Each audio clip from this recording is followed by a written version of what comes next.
तो चलिए आज एक ऐसी कहानी सुनते हैं जो हमें बताती है कि कैसे किसी इंसान का लालच ही उसके पतन का कारण बन जाता है। तो ये कहानी है गांव के एक दूध वाले मनसुख की, जिसके कह सकते हैं दो चेहरे थे। एक वो चेहरा जो पूरा गांव देखता था, एकदम ईमानदार मेहनती आदमी, और दूसरा वो जो दीवारों के पीछे छिपा था, लालच और धोखे से भरा हुआ। तो सबसे पहले आइए देखते हैं कि मनसुख ने दुनिया के सामने अपनी इतनी अच्छी इमेज कैसे बनाई थी। इस मुखौटे के पीछे आखिर क्या था? अपने ग्राहकों की नज़र में तो मनसुख एक आदर्श नागरिक था। गांव में सबसे सस्ता दूध देता था, हमेशा टाइम पर पहुंचाता था और सब उसकी ईमानदारी की कस्में खाते थे। मतलब एक गरीब लेकिन इज्जतदार आदमी, या कम से कम वो ऐसा ही दिखाता था। लेकिन एक बात खटकती थी। उसके धोखे का पहला सुराग था उसकी सवारी। वो चाहता तो एक मोटर गाड़ी खरीद सकता था, पर वो जानबूझकर एक पुरानी खटारा साइकिल चलाता था। अब सवाल ये है कि आखिर क्यों?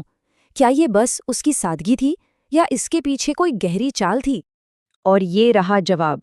उसकी पूरी की पूरी स्ट्रैटेजी ही इसी बात पर टिकी थी कि लोगों की सोच को कैसे कंट्रोल किया जाए।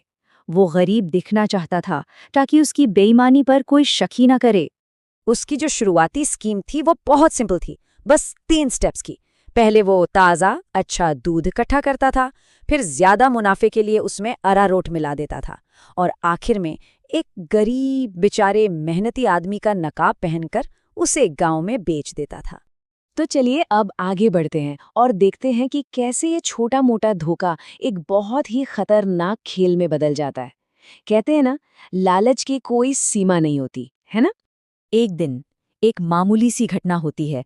उसकी साइकिल का टायर पंक्चर हो जाता है, और यही छोटी सी मुसीबत उसे एक भजिए की दुकान पर ले जाती है, जहां उसकी मुलाकात 2 ऐसे लोगों से होती है जो उसकी जिंदगी हमेशा के लिए बदल देते हैं। अब ये अपराधी उसे धोखा देने का एक नया तरीका बताते हैं। वो उसे एक खास किस्म का पाउडर देते हैं और कहते हैं कि इसे दूध में मिलाने से लोगों को इसकी लत लग जाएगी। वो बार बार यही दूध पीने के लिए तरसेंगे। तो अब मनसुख एक ऐसे मोड़ पर खड़ा था जहां उसे एक फैसला लेना था जो उसकी किस्मत तय करने वाला था। क्या वो अरारोट मिलाने वाले अपने छोटे मोटे धोखे पर ही टिका रहेगा, या फिर अपने लालच को एक नए और कहीं ज्यादा खतरनाक लेवल पर ले जाएगा? पाउडर के सिर्फ एक पैकेट की कीमत थी 1000 रुपए। ये एक बहुत बड़ी रकम थी, लेकिन दूध की मांग 4 गुना बढ़ जाएगी, इस वादे के आगे उसका लालची दिल मान गया। उसने बिना एक पल सोचे ये सौदा कर लिया। अब जैसे ही उसका ये नया धंधा चल निकलता है और पैसा बरसने लगता है, तभी गांव में एक ऐसा मेहमान आता है जिसके आने से उसके पूरे धोखे का पर्दाफाश होने का खतरा मंडराने लगता है। उसकी एक ग्राहक थी सुनीता काकी। उनके घर उनका भतीजा मनोज आता है, जो पेशे से एक पुलिस अफसर था। बस पुलिस शब्द सुनते ही मनसुख का दिल जोर जोर से धड़कने लगता है और उसके हाथ पैर ठंडे पड़ जाते हैं। पकड़े जाने का डर मनसुख से अजीब अजीब हरकतें करवाता है, जिससे अनजाने में वो शक के घेरे में आ जाता है। वो एक के बाद एक झूठ बोलता है और कई दिनों के लिए तो काम करना ही बंद कर देता है, जिससे उसके ग्राहक भी हैरान रह जाते हैं। और जैसे ही उसे लगता है कि चलो खतरा टल गया, तभी घर पे एक ऐसी गलती हो जाती है, एक छोटी सी गलतफहमी, जो उसके धोखे के पूरे साम्राज्य को ताश के पत्तों की तरह बिखेरने वाली थी। उसे लगता है कि मनोज गांव छोड़कर हमेशा के लिए चला गया है, और बस वो फौरन अपने मुनाफे वाले धंधे पर वापस लौटने की तैयारी में जुट जाता है। उसे लग रहा था कि वो अब अजेय है, उसने कानून को भी चकमा दे दिया है। लेकिन उसकी पत्नी मीना उसे बिना बताए उसकी मदद करने का फैसला कर लेती है। बेचारी अच्छे इरादों से दूध में पाउडर मिलाने लगती है, इस बात से बिल्कुल अनजान कि वो एक बहुत बड़ी और जानलेवा गलती कर रही है। एक पैकेट की जगह वो बचे हुए 5 के 5 पैकेट दूध के केन में डाल देती है। मतलब मदद करने के चक्कर में उसने अनजाने में दूध को जहर बना दिया था। और बस यहीं से सब कुछ बिगड़ जाता है। एक छोटी सी गलतफहमी ने एक टिक टिक करते टाइम बॉम्ब को तैयार कर दिया था।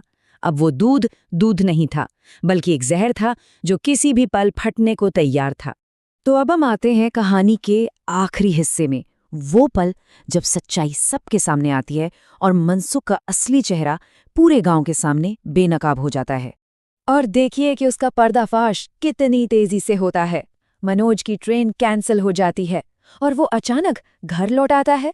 जैसे ही वो दूध का एक घूंट पीता है, उसका सिर घूमने लगता है। उसे तुरंत समझ आ जाता है कि मनसुख क्या खेल खेल रहा है और वो इंसाफ करने के लिए निकल पड़ता है। बस एक ही पल में उसकी सालों की बनाई इज्जत मिट्टी में मिल जाती है। जब मनोज उसे पकड़कर ले जा रहा होता है तो पूरा गांव उसके सालों से छिपे लालच को अपनी आंखों से देखता है। ईमानदारी का वो नकाब हमेशा हमेशा के लिए उतर जाता है। मनसुख की कहानी हमें एक बहुत बड़ी बात सिखाती है कि कैसे छोटे छोटे झूठ और समझौते इंसान को नैतिक रूप से गिरा देते हैं। सवाल ये है कि महत्वाकांक्षा और लालच के बीच की वो पतली सी लाइन कहाँ है? कब एक इंसान उसे पार कर जाता है? ये एक ऐसा सवाल है जिसका सामना शायद हम सभी को कभी ना कभी अपनी जिंदगी में करना पड़ता है।